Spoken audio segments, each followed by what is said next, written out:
Now we'll talk about the different parts of the human alimentary canal. Human alimentary canal starts with the mouth and ends with the anus. That's why human digestive system is known as complete digestive system.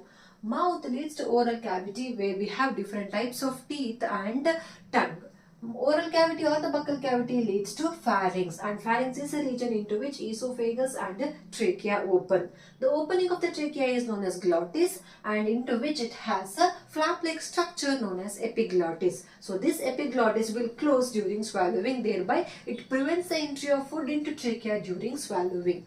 Pharynx leads to long tube-like structure known as esophagus. Esophagus passes through the thorax and it enters the abdomen region and it joins the stomach. Between the esophagus and stomach there is a valve or the sphincter, and this sphincter is known as a gastroesophageal valve, which prevents the entry of the content of stomach back into the esophagus. Stomach is present in the abdomen region and it has mainly three parts, that is fungic region, cardiac region and pyloric region. The pyloric region leads to the first part of the small intestine, that is duodenum, and in between the pyloric region and the duodenum again there is a sphincter known as pyloric sphincter.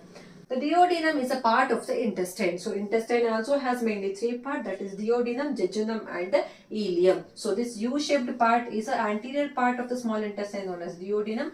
Jejunum is a middle highly coiled part and ileum is a posterior part of the small intestine which opens into the large intestine. Large intestine mainly consisting of three parts, that is cecum, colon and the rectum part. Cecum is a small sac-like structure into which the ileum open, and this cecum region consisting of a vermiform appendix. Cecum leads to ascending colon, transverse colon and descending colon, and descending colon leads to S-shaped structure known as a sigmoid colon.